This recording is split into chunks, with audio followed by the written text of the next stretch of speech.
बांग्लादेश में इस्लामी कट्टरपंथियों की तरफ से लगातार अल्पसंख्यकों, हिंदुओं और लोकतांत्रिक सोच वाले संस्थानों और लोगों पर हमले किए जा रहे हैं। खासकर बांग्लादेश में यूनुस सरकार के आने के बाद, हालांकि पहले भी छिटपुट घटनाएं होती थी, लेकिन ज़्यादातर हमले यूनुस सरकार के आने के बाद बढ़े हैं। और अब एक वाकया सामने आया है ढाका यूनिवर्सिटी के मधुर कैंटीन में। मधुर कैंटीन का योगदान बांग्लादेश के इतिहास में बहुत रहा है। 1952 का भाषा आंदोलन हो, उसमें मधुर कैंटीन का बहुत बड़ा योगदान रहा है। जो भाषा आंदोलन था उसकी शुरुआत मधुर कैंटीन से हुई थी। 1969 में जो जन अभ्युत्थान हुआ था बांग्लादेश में, उसमें भी मधुर कैंटीन की भूमिका थी। और 1971 में जो मुक्ति संग्राम हुआ बांग्लादेश में, जिसके बाद बांग्लादेश स्वतंत्र हुआ, उसमें इस कैंटीन की बहुत बड़ी भूमिका थी। खुली बहस, वैचारिक सोच, लोकतांत्रिक सोच और वैचारिक मतभेद का केंद्र रहा है। छात्र नेता कई यहाँ से निकले हैं और इसकी स्थापना एक बंगाली हिंदू मधुसूदन दा ने की थी। वो इसके मालिक थे और संस्थापक थे और उन्हीं के नाम पे इसे मधुर कैंटीन कहा जाता रहा। तो 1952 की बात करें, 1969 की बात करें, 1971 की बात करें, बड़े आंदोलन जब भी बांग्लादेश की धरती पर हुए हैं, उसमें मधुर कैंटीन का एक बहुत बड़ा योगदान था। छात्र नेता वहाँ चर्चा करते थे, अपने विचार रखते थे, लोकतांत्रिक आधार पर विचार रखते थे।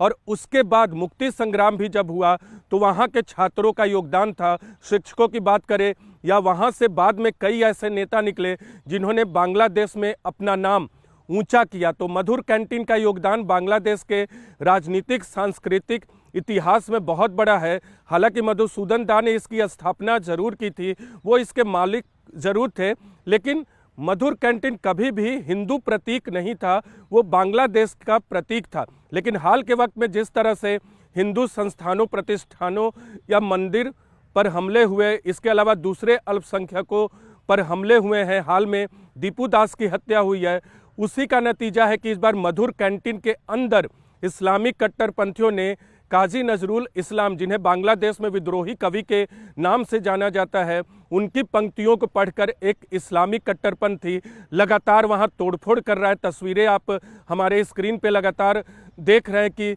मधुर कैंटीन को भी बांग्लादेश में नहीं बख्शा जा रहा है। शेख हसीना की सरकार हटने के बाद इस तरह के हमले लगातार बांग्लादेश में मंदिरों पर, हिंदुओं के जो इलाके हैं उन इलाकों पर, हिंदू धर्म से जुड़े लोगों पर, न सिर्फ हिंदू धर्म से जुड़े लोगों पर बल्कि दूसरे जो अल्पसंख्यक समुदाय हैं उन पर भी इस तरह के हमले हो रहे हैं। एक चर्च पे भी हमला हाल ही में हुआ है।